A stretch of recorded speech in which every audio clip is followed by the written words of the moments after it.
తాకట్లో ఉన్న బంగారాన్ని విడిపించి ఆ రోజున మార్కెట్ ధర కట్టి మిగిలిన డబ్బును మీకు అందిస్తుంది కొమ్మూరి గోల్డ్.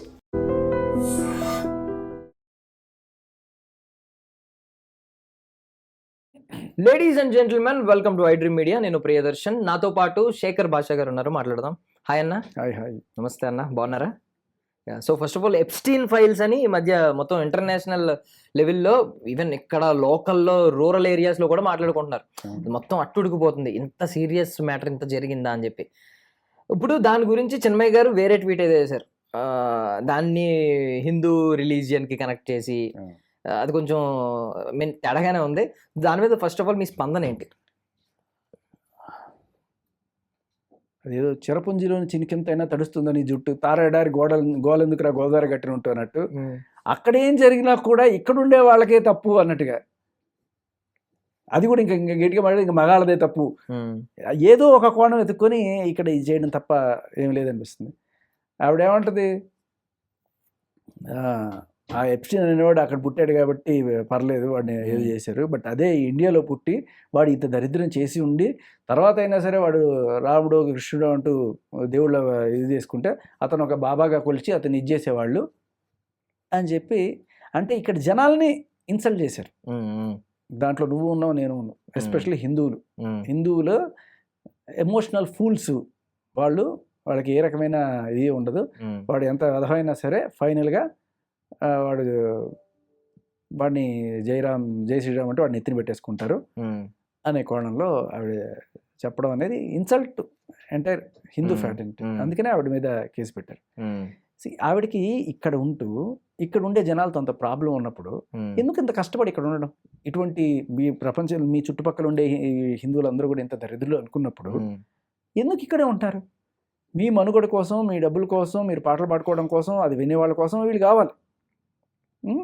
తర్వాత ఏమో వాళ్ళే తిడుతుంటారు. సో ఆవిడ గతంలో ఇలాంటి వాటి గురించి, స్త్రీల గురించి, ఇప్పుడు స్త్రీలకు జరిగిన అన్యాయాల గురించి, ఈ రొమాన్స్ పేరుతో జరిగే అశ్లీలత గురించి, వీటి గురించి పోరాడినప్పుడు ఆవిడ గతంలో ఇలాంటి పాటలు ఎందుకు పాడారు అని ప్రశ్నించిన వాళ్ళు చాలా మంది ఉన్నారు. ఇప్పుడేమో ఎప్స్టీన్ లాంటి ఒక సీరియస్ సబ్జెక్ట్ని అనవసరంగా, అంటే దారిని పోయే గంపనే కాలికి తగిలించుకున్నారు ఏదో అంటూ ఉంటారు. ఇప్పుడు తప్పు వాడు చేశాడు, నీకు వాడిని తిట్టు, లేకపోతే ఆ గవర్నమెంట్ని తిట్టు. ఎక్కడ ఏం జరిగిందో కూడా దానికి ఏదో రకంగా, అంటే ఒక హైపోథెటిక్ సిచ్యువేషన్ అనమాట. అది కనుక ఇక్కడ జరుగుంటే అప్పుడు వీళ్ళందరూ అదవి. అది కనుక రేపు సపోజ్ న్యూజిలాండ్లో ఇంకోటి ఏదో జరుగుతుంది, అది కనుక ఇక్కడ మన హైదరాబాద్లో జరిగితే మన వాళ్ళందరూ అదవులు. ఏంది ఇది? అంటే నీకు వీళ్ళ మీద కోపం ఉంది, ప్రపంచంలో ఎక్కడ ఏం జరిగినా కూడా ఇక్కడ వీళ్ళని తిట్టడానికి ఏదో ఒక హైపోథెటిక్ సిచ్యువేషన్ ఎత్తుకొని వీళ్ళని తిట్టుతూ ఉంటారు అనమాట. నీ బతుకు తెరువుకి కావాల్సింది వీళ్ళే. నీ పాటలను ఆదరించి నేను ఈరోజు ఇక్కడ కూర్చోబెట్టి ఎగ్జాక్ట్ నీకు సినారియో చెప్తా. వీళ్ళైనా లేకపోతే అన్సూ ఇలాంటి వాళ్ళు, వీళ్ళు ఎవరైతే సినిమాల్లోనూ లేకపోతే ఇన్స్టాగ్రాముల్లో గ్లామర్ ఆరబోతులతోటి ఫాలోవర్స్ని సంపాదించుకొని షాపింగ్ మాల్స్ ఓపెనింగ్ చేసుకుంటున్నారు, వాళ్ళకంటూ ఒక బిజినెస్ మోడల్, డబ్బులు వస్తున్నాయి దానివల్ల. ఎలా వస్తున్నాయి? చాలామంది ఇలాంటి వాళ్ళు, నాలాంటి వాళ్ళు ఎవరో చూసి చెప్పి లైకులు కొట్టడం, వ్యూస్ చూడడము, దీన్ని బట్టి వాళ్ళకి వస్తున్నాయి. ఇప్పుడు ఎలా అంటే, నువ్వు ఎద్దుల బండి ఉంటుంది, ఆ ఎద్దుల బండిలో నువ్వు వెళ్తుంటావు, టాంగాలు ఉంటాయి కదా, నీ దగ్గర ఒక కొరడా ఉంటుంది, ఆ ఎద్దులు కొడితేనే ముందుకు వెళ్తా ఉంటాయి. అంటే మనం అందరం ఆవిడ్ని మోసే ఎద్దులం అనమాట. వీళ్ళిద్దరిని, ఇలాంటి వాళ్ళు ఎవరైతే ఇన్స్టాగ్రామ్ ఇన్ఫ్లుయెన్సర్స్ వీళ్ళందరూ సంపాదించుకుంటున్నారో జనాల మీద, వీళ్ళందరూ మనం మోస్తూ ఉంటాం. వీళ్ళు పైకి ఎక్కి పట్ మమ్మల్ని కొడుతుంటారు. అంతేనా? అలాగే ఉంది. అంటే వాళ్ళని మోయడానికి, వాళ్ళని తీసుకెళ్ళడానికి మనం కావాలి, మళ్ళీ వాళ్ళకి ఎంటర్టైన్మెంట్ కోసం లేకపోతే నాలుగు పీకడానికి మన మీద. అంటే వాళ్ళకి ఏ రకమైన అధికారం ఇచ్చాం మనం? వాళ్ళు ఎవరు ఎన్నుకోలేదు, ఒక రాజకీయ పార్టీకి ఎన్నుకోలేదు, ఏ పర్టికులర్ సంఘానికి అధ్యక్షులుగా ఎన్నుకోలేదు.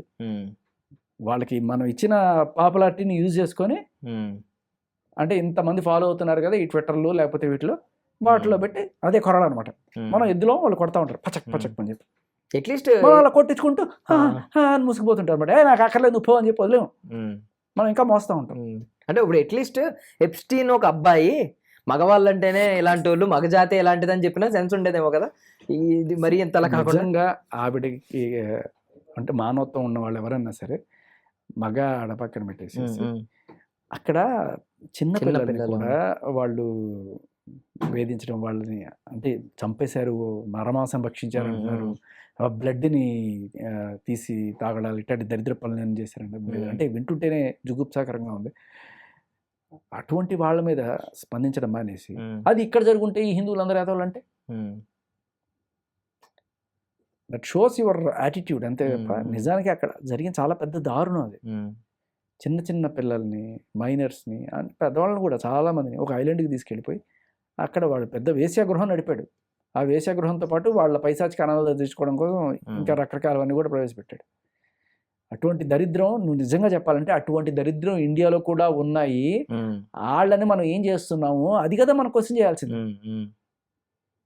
ఇప్పుడు కొంతమంది ఉన్నారు రీసెంట్గా ఒక పెద్ద హీరో మీద కేసు పెట్టిన మహిళ, ఆవిడ డ్రగ్స్ కేసులో పట్టుబడి 45 రోజులు చెంచలు కూడా జైల్లో ఉండొచ్చి బయటకు వచ్చి తర్వాత ఆవిడని పట్టుబడాల్సిన స్టేజ్లో ఎఫ్ఐఆర్ ఛార్జ్ షీట్ కాకుండా కూడా ఇంకా ఆగుంది. ఏది ఇంకో డ్రగ్స్ కేసు ఛార్జ్ షీట్ కాకుండా అలా ఆగిపోయింది. 2 ఏళ్ళు అవుతుంది. ఎందుకంటే అదే పోలీస్ ఆఫీసర్తో ఎఫ్ఐఆర్ ఏదో పెట్టుకొని ఆయన ఏకంగా ట్రాన్స్ఫర్ అయిపోయే స్టేజ్ ఉన్నాడు. ఇలా ఎంతోమంది వీడియోస్ నువ్వు చూసావు, 800 మంది అమ్మాయిల రికార్డింగ్లు, ఇలాంటివన్నీ కూడా బయట పెడితే అలాగే దాంట్లో పొలిటీషియన్స్, పోలీస్ ఆఫీసర్స్ వీళ్ళందరూ ఉన్నారు. Same modus ఆపరండి. వాళ్ళని ఇవన్నీ పెట్టుకొని బెదిరించి పబ్బం గడుపుకుంటున్న వాళ్ళు చాలామంది ఉన్నారు ఇక్కడ, బ్లాక్మెయిలర్స్. వీళ్ళందరూ ఏంటంటే దాన్ని ఏమంటారు, ఒక లడ్డుకుంటే ఇంకో లడ్డు ఫ్రీ అన్నట్టుగా పింపు పనులు చేస్తూ ఉంటారు. అంటే ఏంటి, వేసే గృహాలు నడుపుతూ ఉంటారు. సరే పెద్ద పెద్ద వాళ్ళు వస్తూ ఉంటారు. వచ్చినప్పుడు వాళ్ళకి తెలియకుండా కెమెరాలు పెట్టి వీడియోలు తీస్తూ ఉంటారు. తీసి వాళ్ళని బెదిరించి బ్లాక్మెయిల్ చేసి పెద్ద పెద్ద పనులు చేయించుకుంటారు. డీజీపీ కూడా ఉన్నాడు కదా రీసెంట్గా, ఇలాంటి ఒక పింపేసిన వాళ్ళు చిక్కుపోయి. పొలిటీషియన్స్ ఉన్నారు, వీళ్ళందరూ బయటికి రాలి. వీళ్ళు ఏం చేస్తారు, బ్లాక్మెయిల్ చేయడం మొదలెడతారు డబ్బుల కోసం. సరే కొన్నాళ్ళు డబ్బుల కోసమో, లేకపోతే ఏదైనా ఒక పనిగా ఒక కాంట్రాక్ట్ కావాలనో, లేకపోతే ఎక్కడైనా సరే వాడిని అరెస్ట్ చేయి, వీడిని కొట్టు, ఏదో ఒకటి చేయించుకోవడానికి ట్రై చేస్తుంటారు. కానీ చూస్తారు ఒకరోజు ఏం చేస్తారు, లేపండి రా అని అంటారు. అదే జరిగింది ఈయన కూడా. ఎప్స్టీన్ అనేవాడు చాలామంది ఇలా తీసి బెదిరించి పాపం గడుపుకున్నాడు చాలా రోజులు. అల్టిమేట్లీ ఫైనల్గా అదే జరుగుతుంది. ఎవడు చంపాడో కూడా తెలియదు. ఎంతమంది ఉంటే ఒకటినే టార్గెట్ చేసాం అనుకో, వీడియో చంపాడు అనుకోవచ్చు. వందల మంది పొలిటీషియన్స్, సెలబ్రిటీస్, ఎలాన్ మస్క్ కూడా ఉన్నాడంట. ఆయన ఎందుకు వెళ్ళాడు అర్థం కాదు. ఎలాన్ మస్క్ కంటే నన్ను సర్ప్రైజ్ చేసింది ఏంటంటే స్టీఫెన్ హాకింగ్ ఫోటోలు చూపిస్తున్నారు. స్టీఫెన్ హాకింగ్ గురించి చాలా గొప్పగా చెప్పుకున్నాం మనం. అంటే ఇప్పుడు నిజాలు మనకే తెలియదు, ఏదో ఫోటో చూసి జడ్జ్ చేయలేం. బట్ ఈ కొంచెం సర్ప్రైజ్ చేసింది, స్టీఫెన్ హాకింగ్ లాంటి వ్యక్తి ఉండడం ఏంటి అక్కడ అని చెప్పి. ఈవెన్ బిల్ గేట్స్ ఫొటోస్ చూపించడం కానీ, వెళ్ళిన వాళ్ళందరూ అది చేశారని కూడా మనం చెప్పుకోవాలి. ఎందుకంటే వీళ్ళు ఏంటంటే త్రో పార్టీస్, ఐలాండ్ పార్టీలు, హడావిడి అని చెప్పి హెలికాప్టర్లో తీసుకురావడం, ఈ హడావిడులు ఉంటాయి. దలైలామా పేరు 200 సార్లు ఎన్నిసార్లు వచ్చింది, 200 కంటే ఎక్కువ సార్లు వచ్చింది, ఆ ఫైల్స్లో ఉంది, ఆ మెయిల్స్లో అని చెప్పి అంటున్నారు. ఆయన పక్కన జును పెట్టాడు అనమాట, దలైలామా జును. దలైలామా పక్కన జును పెడితే ఈయన అదే ఎలాన్ మస్క్ అంటే ఆయన ఎలోన్ మస్క్ అనుకుని ఉంటాడు. ఎలోన్గా ఉన్నాడు పాపం, ఎవరైనా అంటగడదని చెప్పి తీసుకెళ్ళాడేమో. కానీ ఇటువంటి దరిద్రపు అంటే ఎవరు తీసిన గుంటలో వాళ్ళే పడతారు అన్నట్టుగా చాలా మందిని బెదిరించి బ్లాక్మెయిల్ చేసి పాపం గడుపుకున్న వాళ్ళందరికీ ఫైనల్గా ఇదే గతి పడుతుంది. నేను అదే చెప్తున్నా, మనం నేర్చుకోవాల్సింది ఏంటంటే అక్కడ జరిగితే ఇక్కడ హిందువులు వాళ్ళే కాదు, ఇక్కడ ఇటువంటి ఘనకార్యాలు చేసేవాళ్ళు చాలామందే ఉన్నారు. ఇప్పుడు ఆ డీజీపీని బెదిరించి ఆ వీడియోలు పెట్టి పని చేయించుకుంటున్న వాళ్ళు ఎవరైతే ఉన్నారో వాళ్ళు ఎవరు, వాళ్ళని పట్టుకోవాలి కదా పట్టు. వాళ్ళ దగ్గర ఇంకా ఇటువంటి ఎన్ని ఇవి ఉంటాయి. అలాగే ఇక్కడ 2 ఏళ్ల పాటు ఒక కేసు అసలు ఒక్క ఇంచు కూడా ముందుకు వెళ్ళలేదంటే డ్రగ్స్ కేసు. రేవంత్ రెడ్డి గారు ఏమో పైన డ్రగ్స్ మీద ఉక్కుపాదం అంటారు. ఏది ఉక్కుపాదం? 4 పోలీస్ ఆఫీసర్లు రికార్డులు జేబులో పెట్టుకుంటే అవ్వడు ఏమీ చేయలేరు, కామ్గా చోద్యం చూస్తుంటారు అనమాట. వాళ్ళతోనే ఎఫ్ఐఆర్లు పెట్టుకొని, వాళ్ళ రికార్డింగ్లు పెట్టుకొని వాళ్ళని బెదిరించి పబ్బాలు గడుపుకుంటారు. దీనికి ఏం చేయాలి, ఎలా వీటికి చెక్ పెట్టాలి అనే దాని గురించి జరిగితే ఒక హెల్తీ డిస్కషన్ అవుతుంది. ఈవిడేమంటది, ఇక్కడ జై శ్రీరామ్ అంటే వీళ్ళు వదిలేస్తారు, ఇదే కాదు. ఆవిడ ఇంతకుముందు కూడా కాస్టింగ్ కోచ్ జరుగుతుంది అంటే, మరి సొల్యూషన్ ఏంటి? ఇప్పుడు రాహుల్ రవీంద్ర గారు తీసిన సినిమాలో మేము ఈ పద్ధతి ఫాలో అయ్యాము, దీనివల్ల ఇంకోసారి కాస్టింగ్ జరగదు, మీరందరూ కూడా ఈ పద్ధతి ఫాలో అవ్వండి. సొల్లు చెప్తారు, సొల్యూషన్ చెప్పరు. మాకు సొల్యూషన్ కావాలి, సొల్లు వద్దు, అంతే. థ్యాంక్ యూ అన్న, thank you so much for your valuable. And for more videos, Please subscribe to iDream. Please subscribe to iDream. Please subscribe iDream. And please subscribe to iDream. For more videos, subscribe to iDream. please like, share and subscribe to the channel. Congratulations, iDream. Subscribe to iDream. Subscribe to iDream. So subscribe to iDream Media. iDream की iDream team अंदर की huge congratulations. Please subscribe iDream Media. Please subscribe to iDream.